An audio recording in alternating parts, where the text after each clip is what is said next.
Yeah, well, thank you so much for having me today. It's really been incredible. I'm very grateful to the Pakistani people for welcoming us with such warmth, generosity, and hospitality. Yesterday, when we were giving a tour by a tour guide, he said, Pakistan is known for its hospitality, and we've certainly felt it. My husband and I are very grateful to get this opportunity. The country is beautiful, and every single person that we've met has treated us like family. Yeah, I mean, my story is one of trial and triumph. Like many people, across the world, I grew up and was born into a very loving family, had an amazing upbringing. And fortunately, again, like many people around the world, my country of birth fell into civil war, and we had to flee that conflict. And because of generosity of people, we were taken in as asylum seekers in neighboring country Kenya, where I spent 4 years as a person living stateless in a refugee camp. And we eventually got sponsored to come to the United States, where I was able to fully continue my education and get acclimated into life there. We were originally in the East Coast, but found our home in Minnesota. I think a lot of people who hear about Minnesota hear how cold it is, but the people have warm hearts, and it's been my home for the last 2 decades, and I now have the honor of representing my neighbors, my former teachers, the people who are helping raise my children in Congress.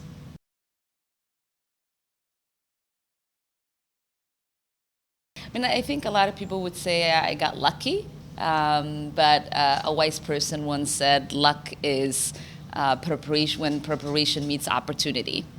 And I have been very immersed in the challenges in the community that I was being raised in, from seeing people who've been disenfranchised with economic challenges, who haven't had full access to educational opportunities, to people who are dealing with Islamophobia and racial discrimination. And I've always done my part. As my grandfather used to say, the United States is great because the people of it have always pushed for progress. And you can either be the person who sits on the sidelines and complains, or you can get in the ring and fight for the things that you believe in. And when the opportunity came for me to run for office, I knew that I've been preparing all along. And my neighbors believed in me and elected me into office in 2016. Yeah, I mean, that's a really good question. For me, I think the uplifting of people's human rights and dignity is an essential part of actually recognizing the humanity of others. As someone, from a young age who experienced oppression and a violation of my human rights and my sovereignty, I believe it is my duty now that I have been put in a position of power to advocate for those who don't have that power, to visit with Kashmiris who speak of the wounds, physical wounds, bullet holes in their bodies because of the ceasefire violations of India, was really an incredible experience. I've, as you know, taken up the question of Kashmir and the question of Palestine, and it's been important for me to raise those issues, but I haven't had the opportunity to actually visit a place where that's where that's happening, and so it's incredibly valuable to do that, to witness it firsthand, to have these conversations, to ask the people how do they want to be in partnership with me as a lawmaker or as an advocate of human rights in advocating for theirs.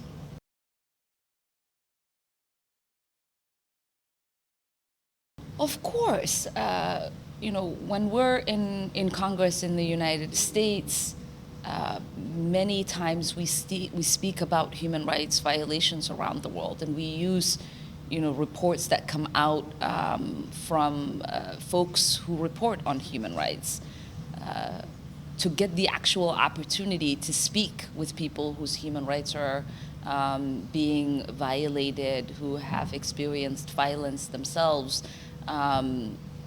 makes the question and the urgency much more necessary. I have seen Lahore in movies since I was 5 years old, and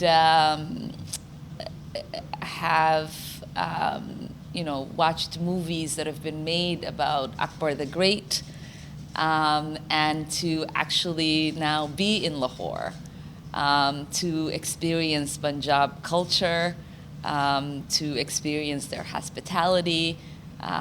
It is really a check of my wish list of things to do. It's been really an incredible experience, and I know that anybody who will hear about my experience here will see the videos and photos that I will share of my trip once I get back and have full access back to my social media. Will probably be thinking about how do they get their ticket to come visit Lahore. Yeah, there is a long-standing relationship and partnership, as you just alluded to, between Pakistan and the United States of America. It's 75 years. Obviously, it's been rocky at times, but I believe that both sides have been committed to that relationship, and I think that there is a path to strengthening that relationship. I think Americans have benefited from the entrepreneurial spirit of Pakistanis, their innovation, their focus on advancing technology and healthcare. Many people who meet Pakistanis for the first time are meeting them as their doctors and physicians. They just don't know, they just have been treated by a Pakistani.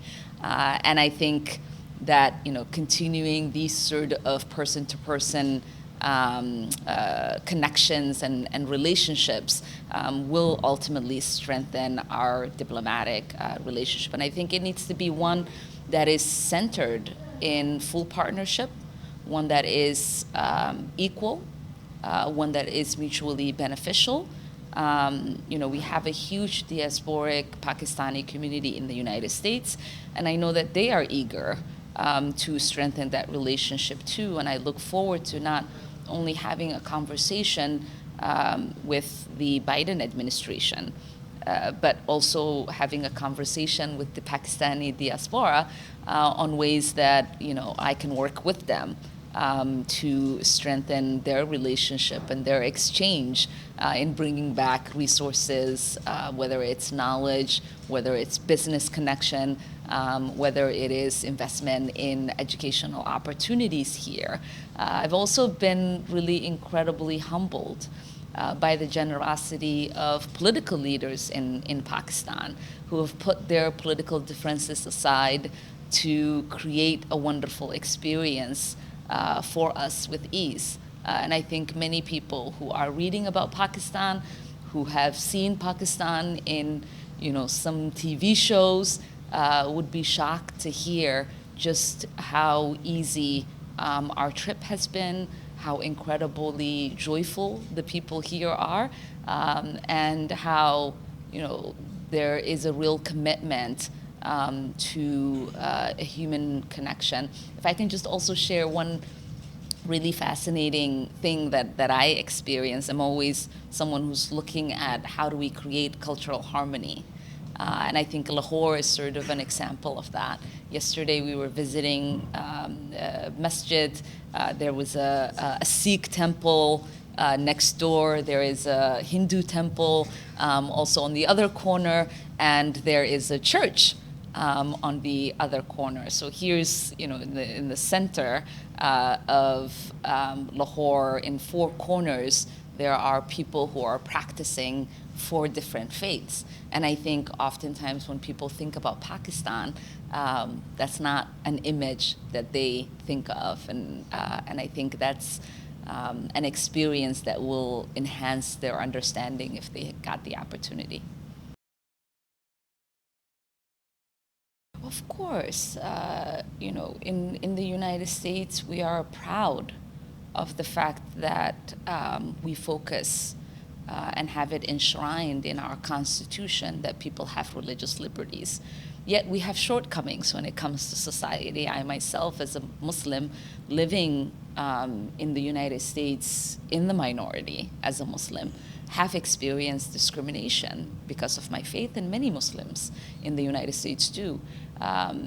But we continue to fight for our civil liberties because we know it is guaranteed in our Constitution. And I know that here in Pakistan there are shortcomings in society, and the work has to get done by political leaders to make sure those liberties are enshrined so that people have a path to making sure that their freedoms are protected. Yeah, we are championing the Green New Deal. We believe that the climate crisis that's happening around the world is real. We believe it is important for the United States as a leader and a place where there are resources to help create investments in the global compact to confront the climate crisis. We know that there are rivers here in Punjab, and some of the people that I've met in Lahore have told me how some of the dams that have been built by India have impacted their water access here. I also fight against some of those exploitive measures in places like Honduras, El Salvador, and Guatemala, where the need to develop and create investment sometimes is contradictory in actually creating a thriving life for people. As someone once told me, there is no need for electricity if you don't have water to drink. Water is life, as we say. And I think that there has to be a balance, and the world is going to have to understand that there has to be some just transition into renewable energy and reinvestment in our planet so that the future generation, like my daughters and sons, have a planet that they can inherit that is livable. Yeah, I actually believe that young people are much more connected than you and I are, because they are living in a technologically advanced world. Social media has changed the way in which people communicate and connect. I'm shocked at the kind of friends that she has, not just around the United States, but around the globe. So many young people who are committed in fighting for climate justice and fighting against environmental harms.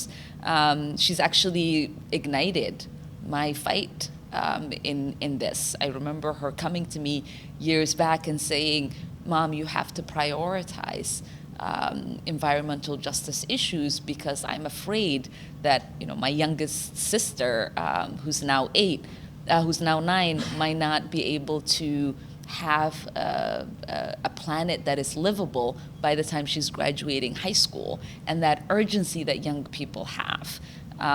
That many of the political leaders who have lived their lives around the world don't have, I think is instrumental in us producing legislation, in creating the actual investment that is needed, and rethinking some of the ways in which we invest in development. It is an incredibly beautiful place. We visited there by helicopter, and to see the overhead of green mountains that are met with mountains that have snow on top of them, to see the lush spaces, and to not just see it in images from, again, like movies and photos, but to experience firsthand was incredibly beautiful. Where did you hear that rumor? I don't think that's in my bio. My father, who raised me and recently passed away, loved banana bread. And so I enjoy it because of him. But Pakistani and Indian food is a favorite of my husband's, and I eat it a lot more because of him, and I truly enjoy it. Your potential is limitless. My dad used to say, you can do whatever you put your mind to. Obviously, there are societal barriers that exist for women and young girls, not just in Pakistan, but everywhere around the world.